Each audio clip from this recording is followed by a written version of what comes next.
Welcome to today's webinar, Enriching Spirituality in Older Adulthood. This is one of the monthly webinars that ALOA does and is happy to do to bring a spotlight to issues in older adult ministry and for older adulthood.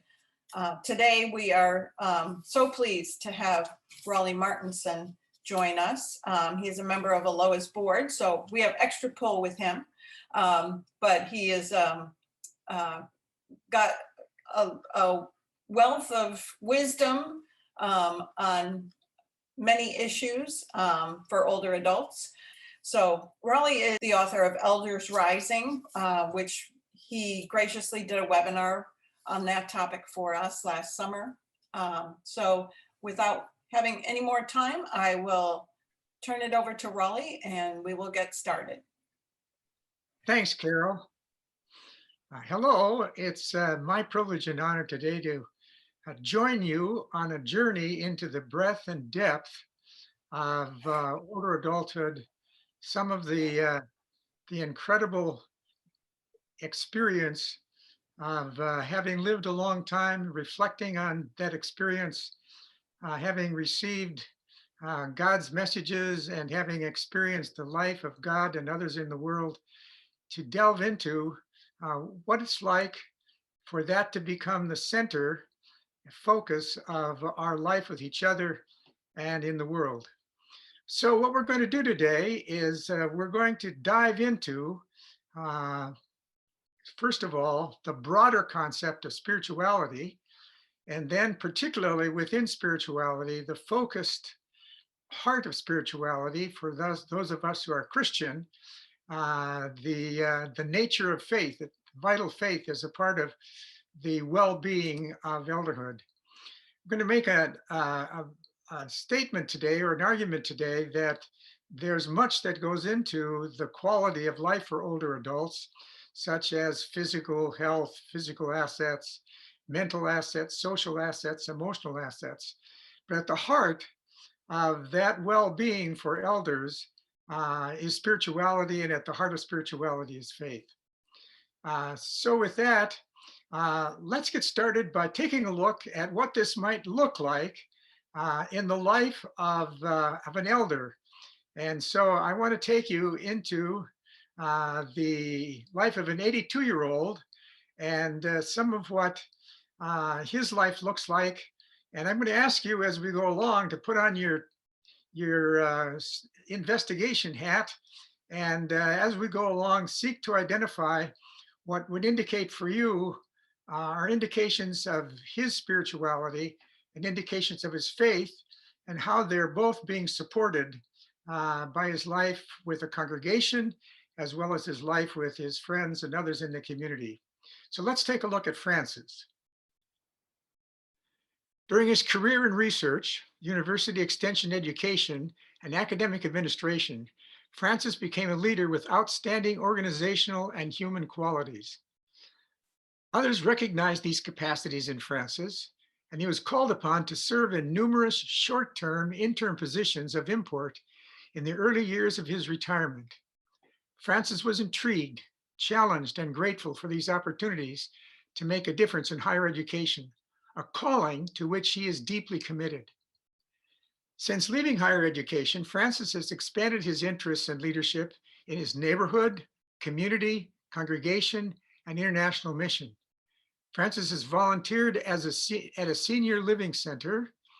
He's a long-term reading buddy at his local elementary school and recruited others to join him.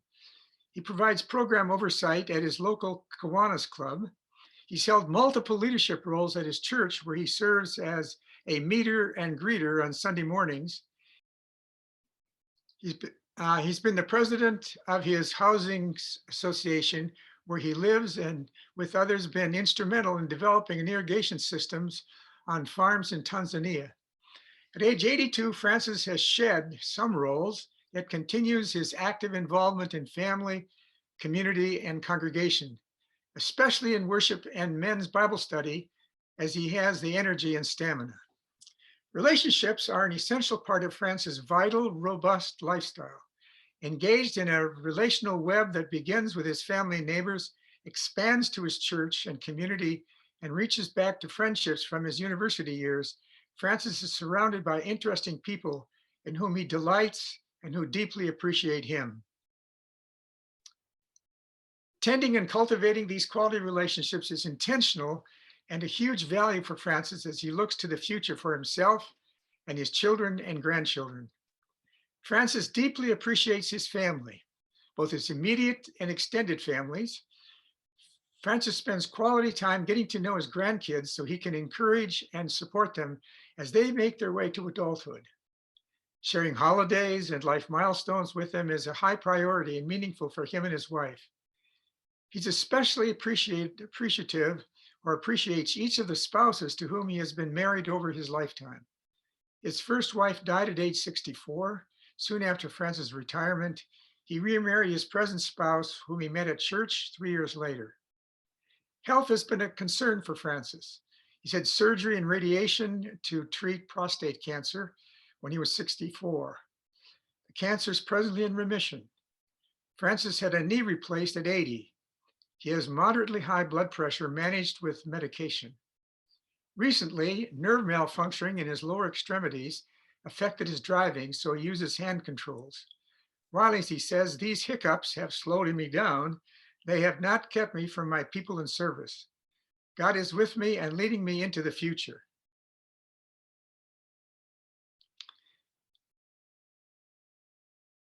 Francis reflects, my present life is framed by gratitude, by thanksgiving for the gift of my solid, simple beginnings, where influential mentors in my family, with all their love, prepared me and guided me to the opportunities that have provided financial security and an incredible, interesting, rich life.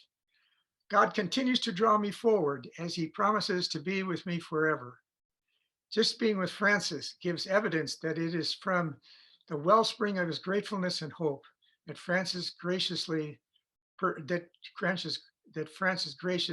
and purposeful life flows.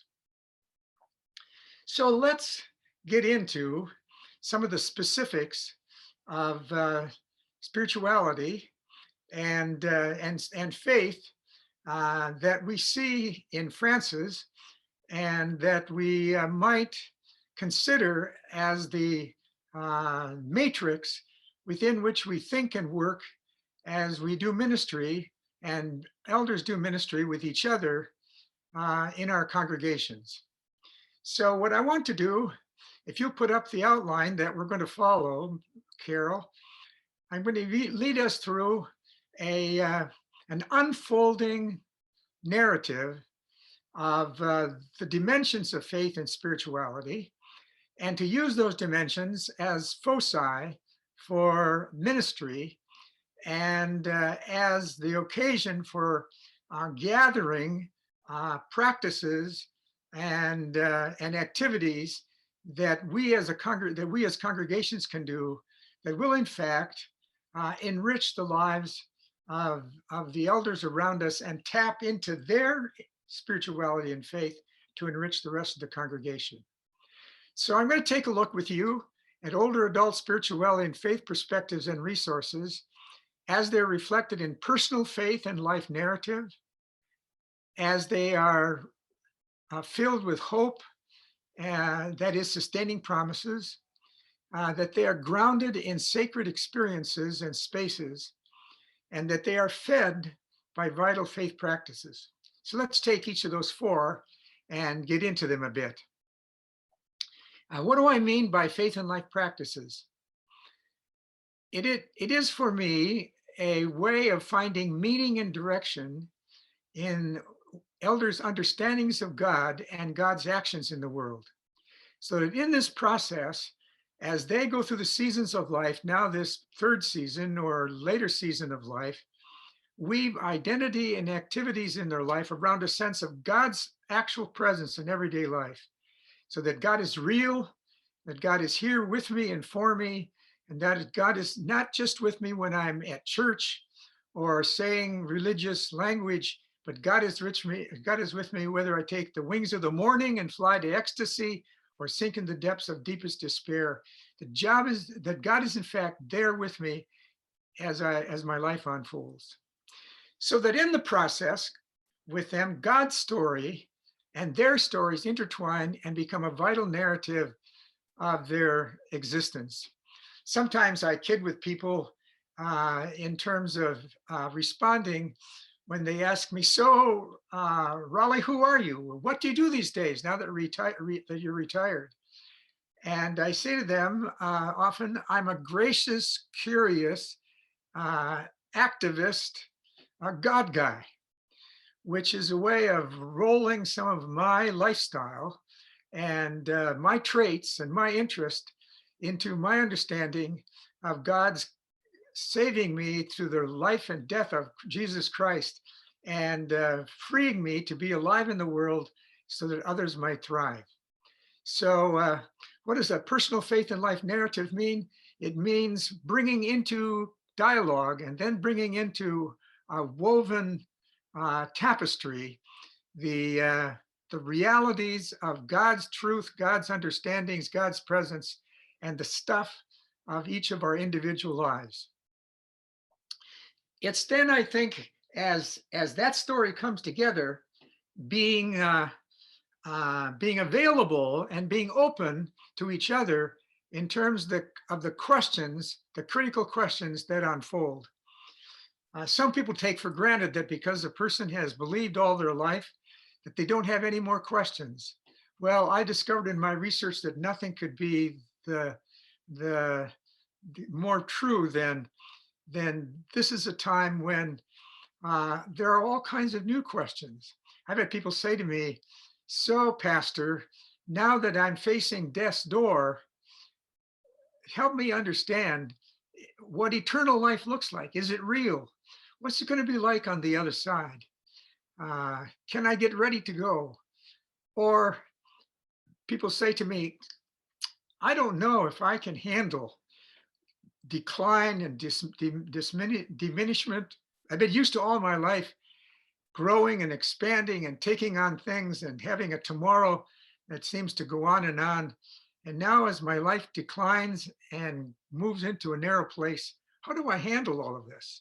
Or people ask me questions about how do I deal with my family as I pass?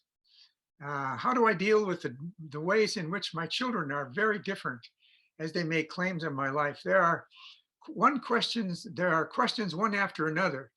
And to be open to those in ministry with elders is critical. Then as this takes place, if you move the outline up so we can follow it, Mary or Carol, as this takes place, it's been my understanding that Bible study is absolutely critical, even though a person may have worked their way through the Bible many times before. When I did my research for Elders Rising, I read through the Bible looking at it through the lens of elders or someone who is an older adult.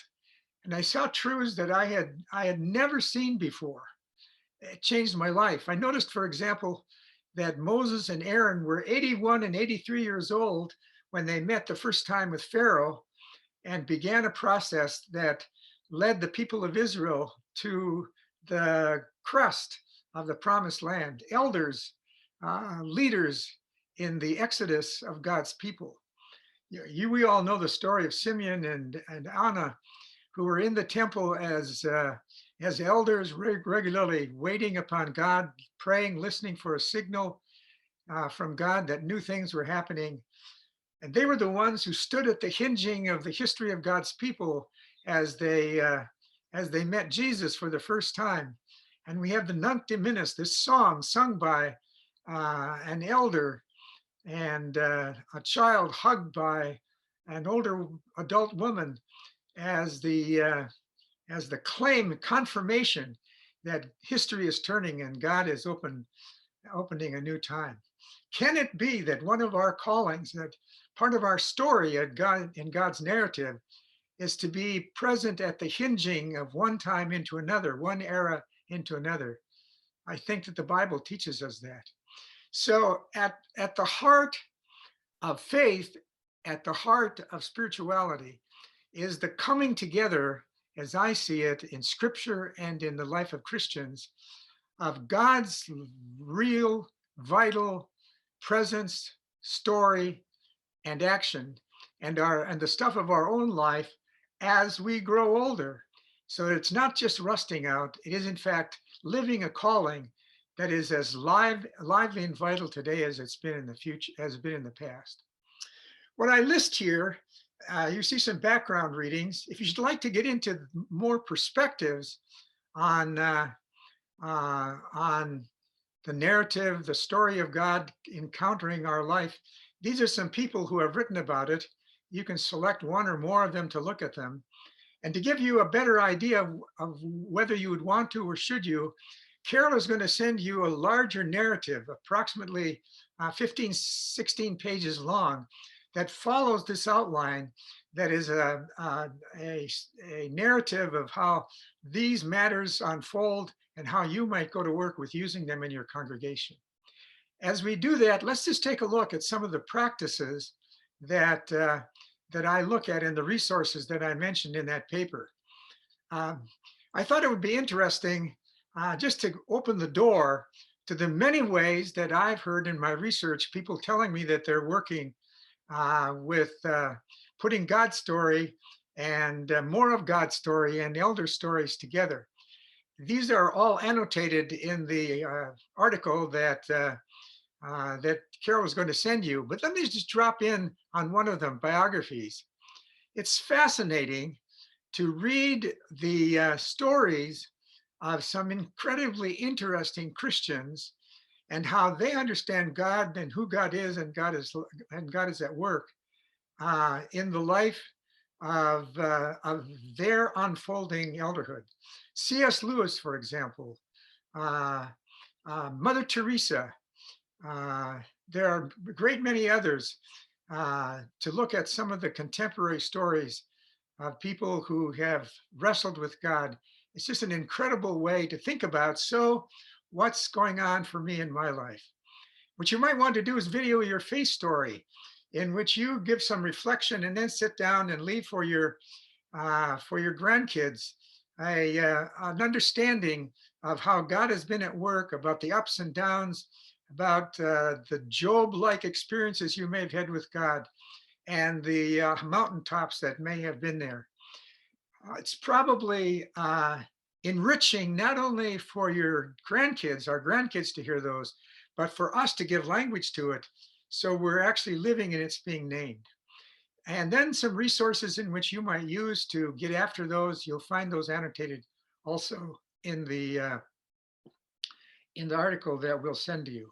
All right, let's move from this first one onto a segment, an element of faith and spirituality, a dynamic that if it's missing, the rest of it seems to collapse. Let's be succinct about what I mean by hope. It's older adults' trust in the promise of God, of God's accompanying presence, and their confidence in ongoing life with God forever. These are foundational for facing changes, disease, loss, and decline as the end of life and their life draws ever nearer.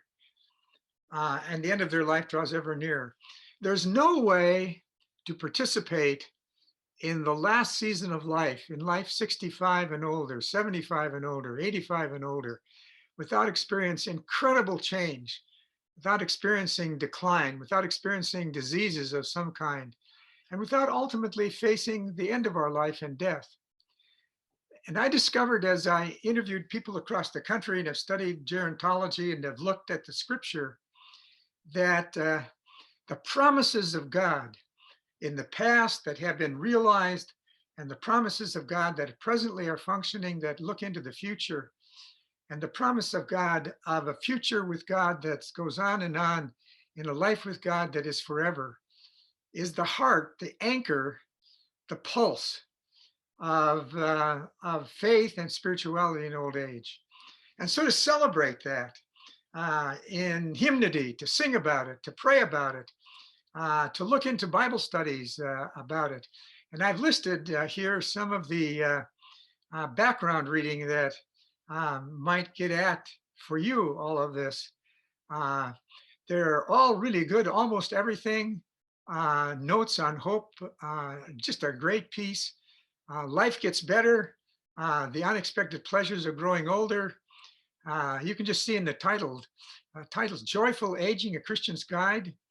What I've found in the 13th chapter I've laid out of Elders Rising, and On the Brink of Everything, Grace, Gravity, and Getting Old by Parker Palmer is just a classic in terms of how hope functions in growing older. Then I listed some resources. Again, you can see them there. They're annotated in the article. You can go in there and take a look.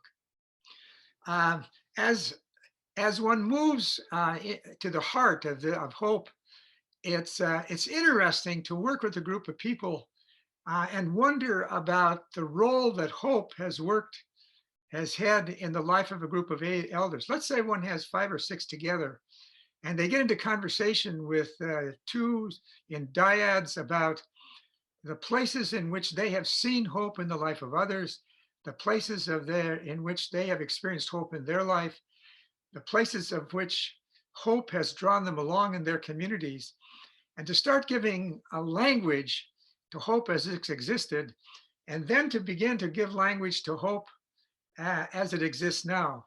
So if I, for example, were in that group and to speak about hope, I would speak about how, in fact, in my lifetime, the medical community and those around the medical community have played an incredible key role with their promise in my having life at age 7 when I almost died in a snowstorm of ruptured appendix, when I became endogenously depressed, not because of stress in my life, but because of the changing of hormones.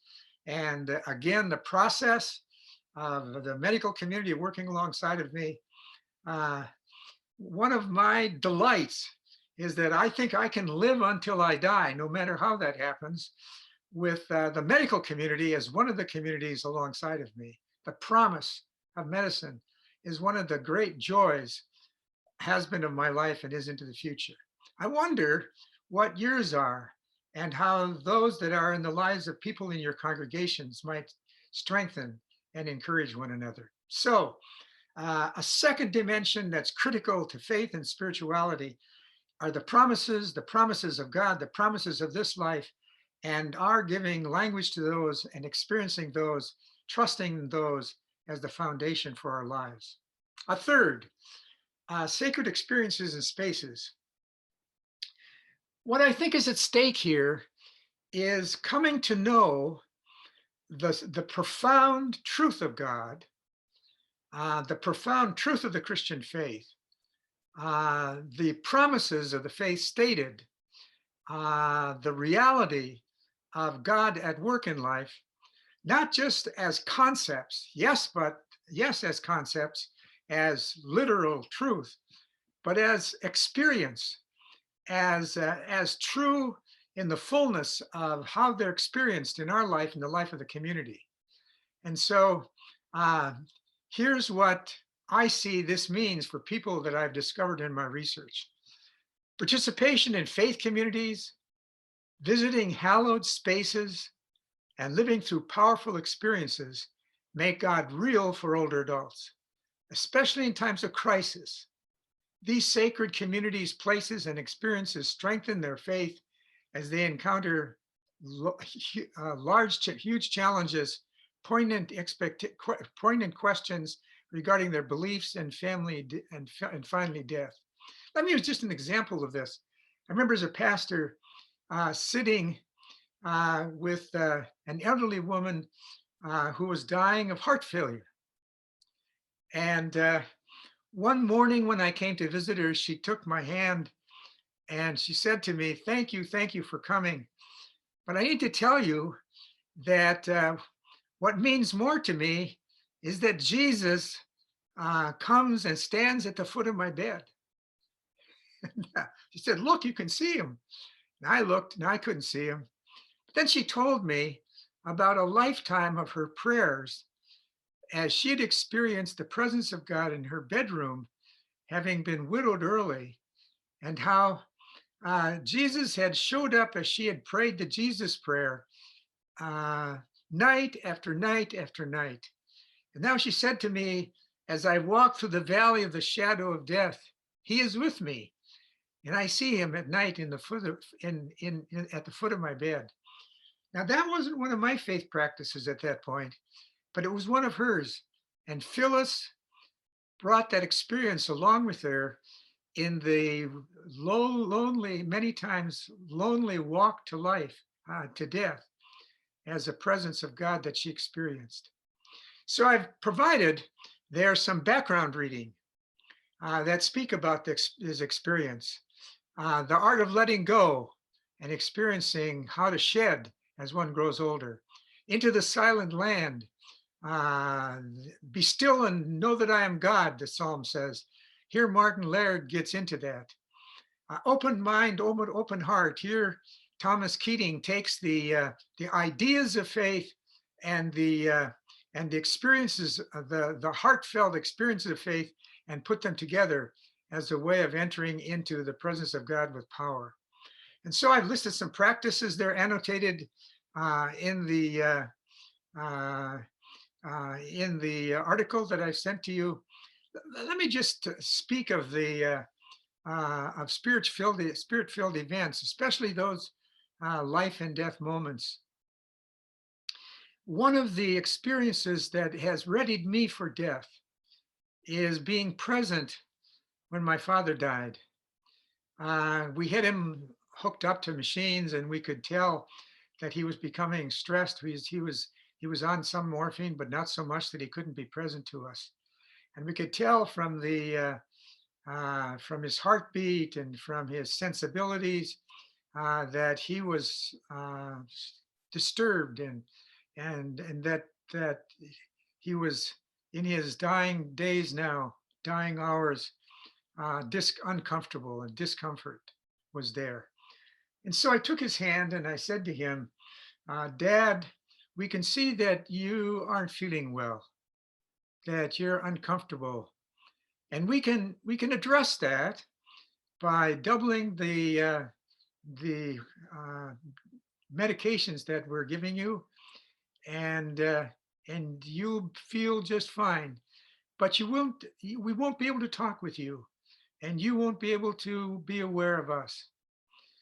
So he took his other hand and clasped both of our hands together, and looked into my face and said to me, Raleigh, I'm ready. And then he said to me, thank you, thank you, thank you. And he squeezed my hand and closed his eyes. It was the last words I ever had with him. Incredible moment. Can't be described with words alone. I've experienced it. The passing of my father ahead of me, a pathfinder into the life with our God forever. So the experiences, the practice of those experiences that brings heart and head together. Now I've listed there some resources. Carol, if you'll move that up a little farther, you can see. Okay, and as I'm doing so, Raleigh, Chrislyn has asked a question. Can you define hallowed spaces? Examples? Yes, I'd be privileged to do that. For some people, to be out on the bank of a bubbling brook with the sun coming over their shoulder and glistening on the water, and listening to a meadowlark and hearing and seeing these activities God creation is for them to be close to the heart, to the hand and heart of God.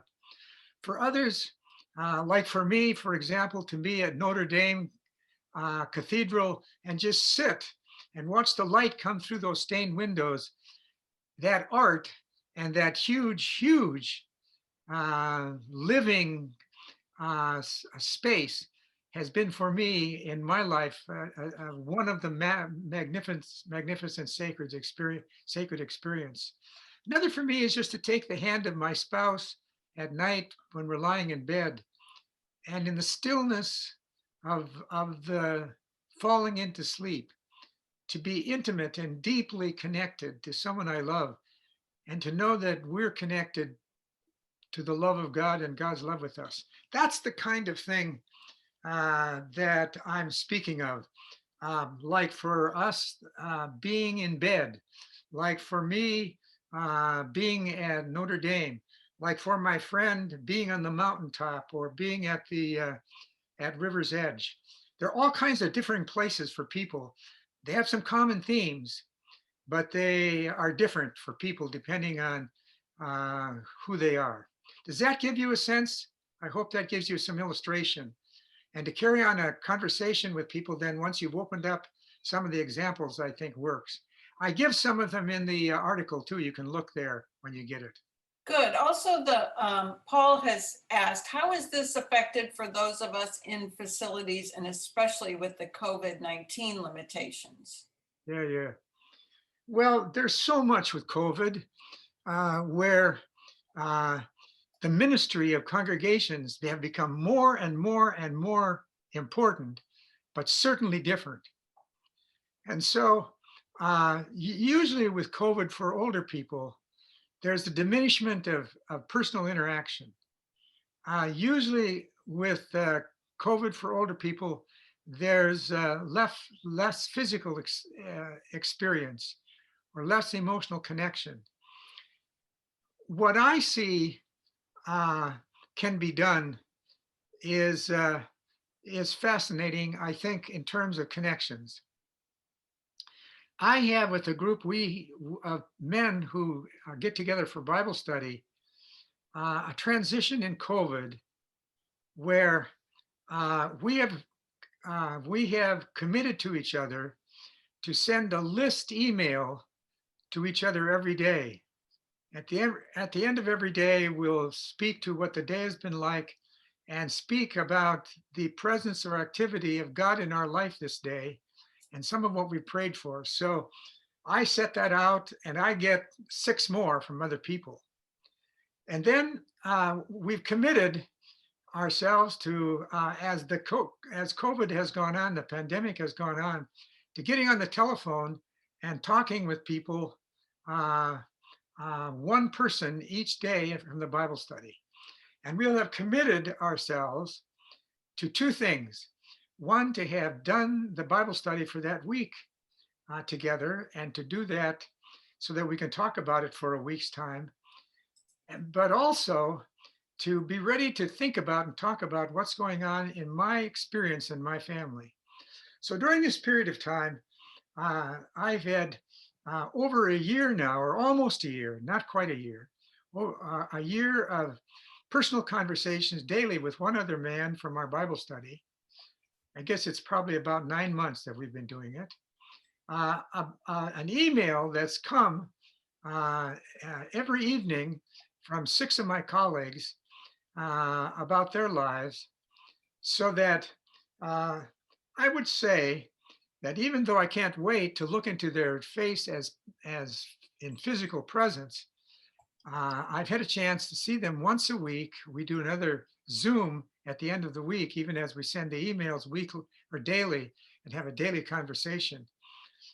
I'm closer to them in some ways at the heart than I was when COVID started. And my guess is that when COVID is over, we're not going to stop. So I could go on here, but I think COVID has called for a whole new level of interaction that has led to, I know some congregations have created bubbles where one elderly person will go and visit one other elderly person if they're mobile, and they commit to being in a bubble with a person who can't get out. And as they go, they wear double masks, they stay 6 feet from one another, but they practice safety even as they've gone and been present with one another, to the point in the bubble of even bringing medicine and so forth. So calls for some very different transactions but I think it's a moment in time in which congregations can even be more important than they have in the past. You'll know under resources here for uh, practice and experiences, I've listed some ways to get into these. Uh, uh, if you look at gratefulness, the heart of prayer, and approach to life in its fullness, one of the doors to experience of God is to get into and name and be on the lookout for that for which one is grateful. For example, my son who's at Yale, or my grandson who's at Yale, calls Grandpa about once every 2 weeks, and we talk about what's going on, and we talk about the unfolding of his life, and the opportunity to talk with my grandson about what it means that God has gifted him with a mind, and that God is calling him to use that. I can't tell you how much that experience means to me. Well, now one goes into some of that. The inner voice of love, incredibly interesting. Silence, the power of quiet in the world full of noise, and going home with Jesus and Buddha as brothers. It's fascinating to see how these two are put together. There are others, but this will get you started. The annotated article will get you into them. Well, let's then turn to the last one, vital faith practices. Let me introduce this by saying a faith that is solid and intellectual will be stale and certain, but it won't be vital. And Martin Luther, for example, has said it this way: when faith is in action, when faith is up to something, when faith is being cultivated, when faith is in action in a way that in fact leads into relationships or actions with other people, faith becomes vital and alive. And so here's the way I would say it. If you look at the top of this outline, it's further annotated in the article. What are some of these times? Worship, hymns, prayer, faith and life conversations, Bible study, holy listening, meditation, journaling, and spiritual direction strengthen older adults' faith. As older adults age, navigate crisis, and heal in the wake of their losses, older adults reference their active participation in these practices as one of the mainstays of their lives. Let me use an example. Notice up there, worship, hymns, and prayer are the first three.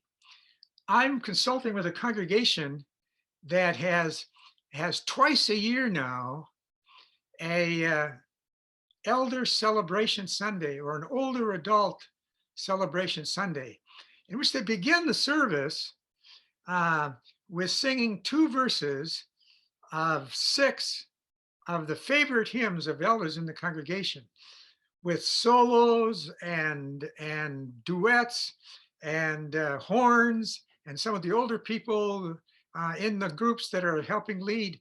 But the whole congregation is invited to sing in to at least one of the verses.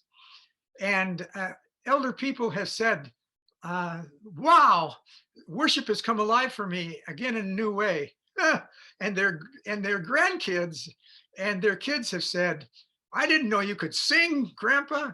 And it's been fascinating to see how the intergenerational impact of the music, the favorite music of the faith, sung lustily and sung with elders leading, has been a blessing to elders as well as a blessing to other generations. Elders write the prayers for the day. Their grandkids write some of the prayers for these days of elders. And as they do worship in those particular days, elders lead. And what they've discovered is that migrating out of those 2 elder Sundays, they've had all kinds of elements become a part of the rest of their worship. So to tap into the power of life experience for elders and how that power to bless them and others is available to us. What I've done here is I've included several practices, and I've annotated them uh, in the uh, uh, in the article. But just look at the incredible numbers of them that I have, in fact, uh, garnered from my research with elders. It's just incredible. Look, for example, at spiritual gifts. You know about this in Ephesians 4 and Corinthians 12, that gifts have been given by the Spirit for building up the body of Christ, for the maturing of the life of faith. Now, the question is, of course, does that end when one gets to be 60 or 65 or 70 or 75? I think not. What if in every congregation, pastor and a group of elders committed themselves to seeing that the spiritual giftedness of elders would be unleashed in the congregation all the while as people were maturing and on their journey into this season, this third season of life. In my research, one of the elders I interviewed, a woman by the name of Phyllis, you can see there serving others. She said to me, "My spiritual gift, I'm a prayer warrior." And I said to Phyllis, "So what do you mean prayer warrior?" She said, "Well, I take on the devil, I take on Satan through prayer. And more than that, I launch into the world the power of God through prayer." So then she told me about what she does. I asked her, "So lay it out." Well, she had begun going to the pastor when the pastor had, in the prayers of the church, prayed for certain people and asked, but what might she pray for? And could she pray for them? So the pastor asked these people if they could be prayed for by Phyllis. And they said yes, most of the time. And so she began praying for them. And pretty soon the list got so long, she needed someone else. So she talked to one of her best friends at church and got them praying. And so there were two people praying for them now. And soon people learned that these two people were praying for them. And so they came to them without even going to the pastor and said, "Will you pray for us?" And now there got to be so many that they added people, started adding people. And now there weren't just women, there were men in the group. And as the group of people started praying for the people now who came and wanted people to pray for them, as the list grew larger, people in the congregation started talking to each other about the power of prayer. And I could go on in terms of how it unfolded. But Phyllis changed the spirit of her congregation to a one of expectancy at the door of God's presence by praying a congregation into not just petition, but thanksgiving and delight. She changed the congregation. And part of the reason I know is she's dead now. She died of cancer. Guess what? The praying continues to go on in her congregation. Well, that'll give you just a feel for some of the dynamics of some of these. You can look at the article. You'll get into more of the particularity of these. Let's go to the end and just take a look, Carol, at some of the resources. What I've done here is to give you some more specifics in terms of spiritual practices. One of the really interesting ones you might want to look at, all of you, I would encourage, Holy Listening, the Art of Spiritual Direction. I would encourage you to find a partner with whom to talk about God, and to do that without any finesse. One of you to commit to listening when the other speaks, and the one that listens might, in their curiosity, ask questions of clarification, and then flip and the other listen. And you might even get together someday and say, "I have nothing to talk about in terms of God's being with me. God, I'm sure, is here, but I haven't experienced it this week," or whatever. You might start this by going back to the time when you were youngest, and start wondering about, did you ever have any relationship with God at all through anyone? So for me, if I were to do it, I would go back and I would tell the other person, among other things, about my grandfather with his huge farmer hands, chording on the piano when my sister and I sat on either side of him and sang out of the Road Heaver Gospel Songbook some of his favorite hymns. Just incredible to experience God's huge hands and music and the presence of my grandfather as the presence of God in my 4-year-old, 5-year-old, 6-year-old, 7-year-old. I think we did this until I was probably 10 years old. Well, Carol's going to send you the annotated article so you could get into this. Well, let's stop there for now and see if there are other questions or other issues you would like to have us look at. Uh, Obviously, I'm full of this. You can get some more of what I've looked at through the article and through the 13th chapter of Elders Rising. Okay, so I do have one question. Lois asks, do you know of programs where pastor or congregation encourage partnerships of seniors and confirmands by sharing faith stories to make the vision of God's activities and influences for Yes, each yes. of the groups? And if you don't mind, I'll jump in and say, my Okay. congregation does that as confirmation mentors. And it's not exclusively seniors, but I would be willing to bet that it's senior dominated. Tell them about Mary and Mary's work on faith stories, Carol.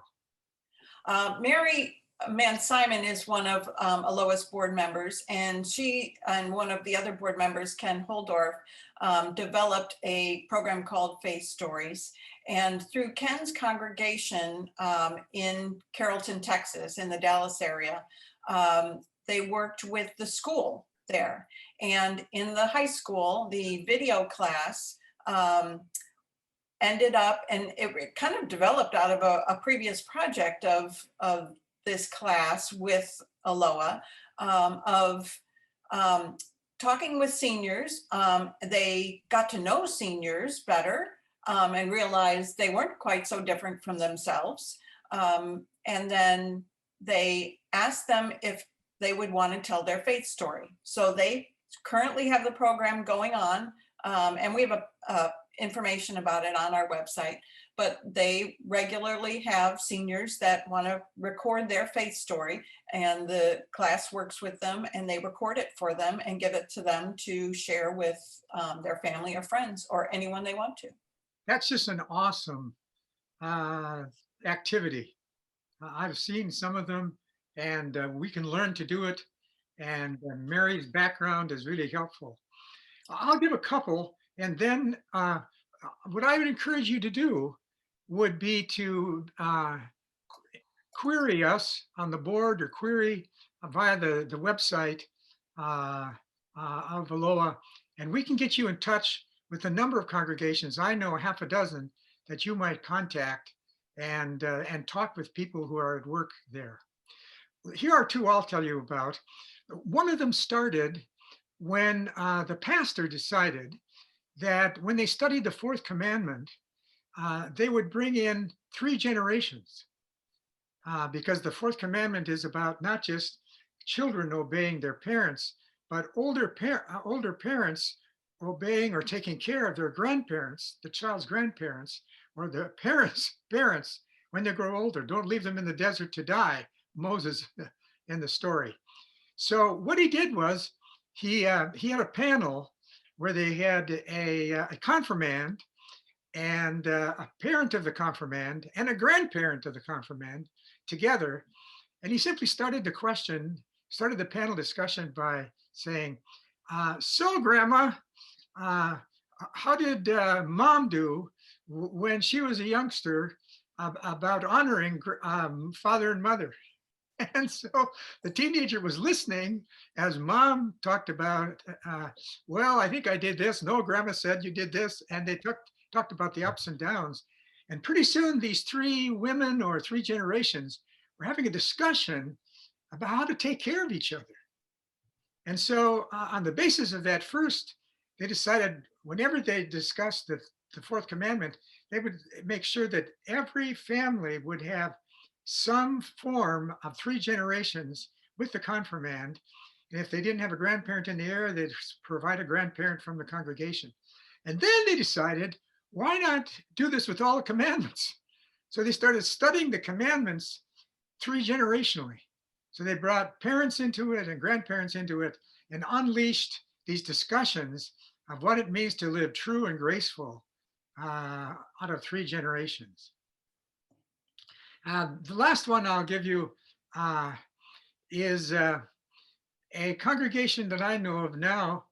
When they do the Kyrie and some of the elements of the liturgy, they have a confirmand who is into videotaping, and a parent and a grandparent interpret the video, the Kyrie through a short videotape or images on the wall or screen of the congregation.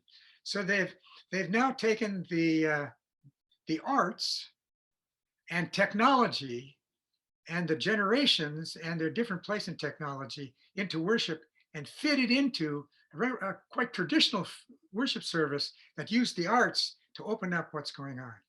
Well, that'll give you a feel for some of what's going on. And I think by following up on just what we've said, it would be a good start, but you can query us through the website at Aloha. Ruth commented, your resources appear very male dominated. Do you have other recommendations? Yeah, obviously, I'm a male, and I think that's the discrimination, or that's the bias through which some of this has come. First of all, though, I would encourage you to pick up the female authors who you find there. There'll be several of them there, so you can pick up and start with them. I would also like to give you the names of leaders in congregations who almost all women who are working on this together. And so if you query me through the website, I'll give you a list of those so I can open up for you a large group of women who are at work doing this. Because the fact of the matter is, the vast majority of people involved in leadership in elders ministry and older adult ministry are females. So that's a great question. And we'll see that you get out of our capacity, get resourced in terms of female leadership. In addition to some other questions, we have some comments, and this was from early on. Chrislyn said, I've been told that I am unsuccessfully retired as I serve on multiple boards, disaster response committees, and develop senior programs. At first, I interpreted this as a negative, that I couldn't slow down. But these days, I'm grateful for the opportunities that have been set before me and the time to lean into those. Yes, yes, yes, yes. I'm not sure that retirement is a Christian concept. I mean, it's I think the description of maybe something that goes on, but I hear in that comment a person exercising. I hear you exercising your calling as an elder. Why wouldn't a wise person who's reflected on experience be a member of a board together with others? So what I hear is not retirement or unsuccessful retirement. I hear calling, elder calling. And I want to be a cheerleader for that ongoing, as much as your energy and your sensibility of what's healthy enables you to be doing this. Good. And Paul, and this was back during when you were talking about, meeting together for Bible studies. And right after you had told the story of your father, he said, I celebrate my elderly friend with kidney failure who chose to forego life-prolonging dialysis, Yeah. and the family that honored this and rejoiced in God at the end. That story needs to be told again and again and again. First of all, your honesty and your integrity and your courage in bringing it up. Oftentimes, people are not talking about such things, but then to have that story of faith told so that it becomes a lively option in the life of God's people is so rich and important. Thank you for sharing it here. Someone else commented, my adult children and a close friend who are in my COVID pod do not have any spiritual faith at all. I feel so sad about this because I have a strong faith and involved in my faith community. They know this, but it's hard for me sometimes. Well, I can feel your sadness and experience it as well. And what's so difficult for me is I can't change it. That's the Holy Spirit, if it's going to happen, will be the one doing that. I try to be, if I can, in the interactions that I have, a witness to how faith is an asset for me in my life in ways that aren't mean or that aren't clumsy. But that's a hard thing. I think what it does, on the other hand, is it gives you and I or others a sense of how central faith is to aging. And especially times like this, the seasons when in aging, we have to face hard times, which come regularly in aging, how important it is. Blessings on you, and hopefully your life alongside and your prayers can be used of God for some good with this person. And this is a good follow-up question to that, because Paul asks if you'll please share the significance of the Greek logo on your cap. Yes, that's why I wore it. I'm involved as an elder in a school in the Dominican Republic with my son-in-law. He got started founding the school, and in the meantime, to help build, and now I share the support of the school financially and through prayer. But one of the ways I work with him is I'm his sounding board. I'm his old duffer who, when he comes back and he's got things that he has to deal with on the board and so forth, he and I talk, just listen and talk. And so doulos means servant. It means one who serves. And so it's a reminder to me of who I am, and that part of my life as an elder is to live my life in such a way that the world may thrive. It's part of being a Lutheran. Thank you for asking. Jerry asked, do you know congregations forming wisdom circles for elders for contemplative practice and discernment of God's call in later life? And this is from Jerry O'Neill, your D-Min student back in the late 90s. Yeah, I know a couple of places, and here would be the resources. One of them would be Lingblomston, which is a center of aging here in the Twin Cities, but also in impact all around the world through their technology. They have seminars that go about developing such, working with such, and have a network that they've worked with. So that's a center that encourages, blesses, supports wisdom circles and their work. The place that I would encourage you to go would be Nativity in St. Anthony, Minnesota, where they have put together a wisdom process that works on struggling with dilemma, the really big, difficult questions that come up in the life of the congregation. And rather than being rigid or overstepping their bounds, they fuss with perspectives and points of view. And they do that with individual concerns that people bring. They go out and find certain people who have certain kinds of background and wisdom because they have them in the congregation. So they may go knock on the door or call or email or Twitter, text an accountant when they need to have wisdom. And so they're kind of a group unleashing the experience and wisdom of the elders in a variety of ways. More of it needs to be done. And Tom has asked, your book, Elders Rising, was an excellent resource for our monthly discussion in our perennials group. And I love that name, perennials. And he says, we got the name of our group from your book. Oh, good, yes. Of all the books you listed, do you have a favorite suggestion for a next best book for our discussion group? I would go two places and introduce you to two people that I think would be particularly helpful.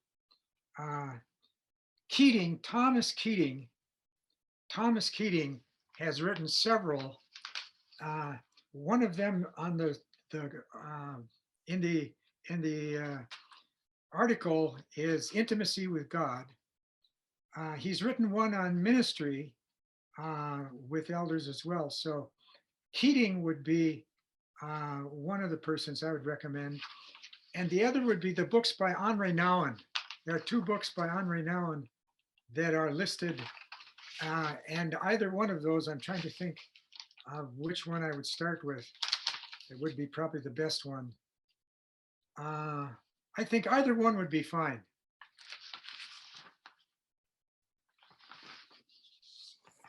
Good. And also Sandra asked for the name of the center in the Twin Cities.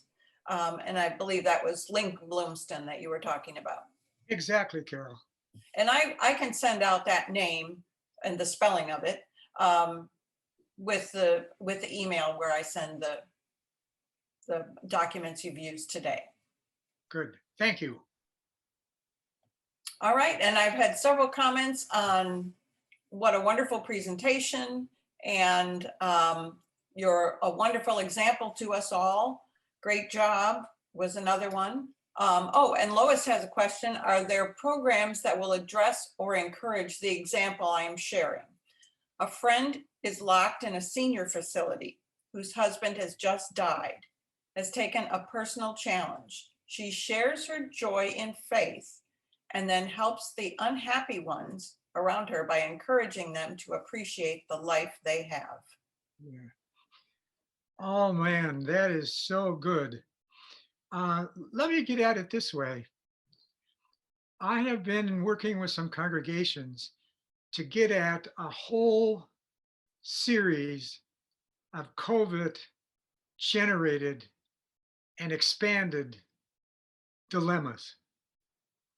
And one of the ways I've invited people to do that is to get someone from a care facility, a family member that's younger and a family member that's older, and someone who works in gerontology, get them together and start working on a series of these questions, pose these questions, and as they're posed, to put them online or to get them in a blog so we can all learn together about doing this. If we had some more time, we'd get into this. Nativity in St. Anthony has done some work on this, as has St. Andrew's in Montemedi, close around here. But we're just getting started. But that kind of wisdom is going to be a critical part of the future. It's not ever going to be the same. And so we're going to need that kind of wisdom. Okay, and then Andrea's asked if you can address issues working with LGBT elders. Yeah, whoa. I think there are several levels of issues. Uh, One of them has to do with reality, honesty, integrity, speaking accurately, and being able to do that with at least 2 generations and 3 generations, and to do that with sensibility, and to do that with accuracy, and to do that with courage in a way that creates an environment where it's safe for LGBTQ people to be together, where they can develop and we can develop together in the varying orientations, ways of being honest with each other, supportive with each other, get at literature, get at conversations across the generations, and in that process, create a care process where people can honestly come and work the stuff of the transitions that are taking place. Some places it's being done wonderfully, other places it's just starting, other places nothing is being done. But where it's been done, I see this journey of open, honest, integral, accurate conversation on the part of 2 and then 3 and 4, and expanding that conversation so that it becomes a free and open, trusting conversation with people supporting. Excellent question. Wonderful. And thank you, Raleigh, for, we've had multiple more thank yous coming in to for sharing your wisdom, and what a stimulating time this has been. So thank you for sharing all of this information with us. And I will be sending out an email that has the resources that Raleigh mentioned today, and a recording of the webinar will also be uploaded to our website, and I'll send an additional email letting you know when that has occurred. So again, Welcome. thank you so much, Raleigh. You're welcome. And we pray that everyone has a blessed day.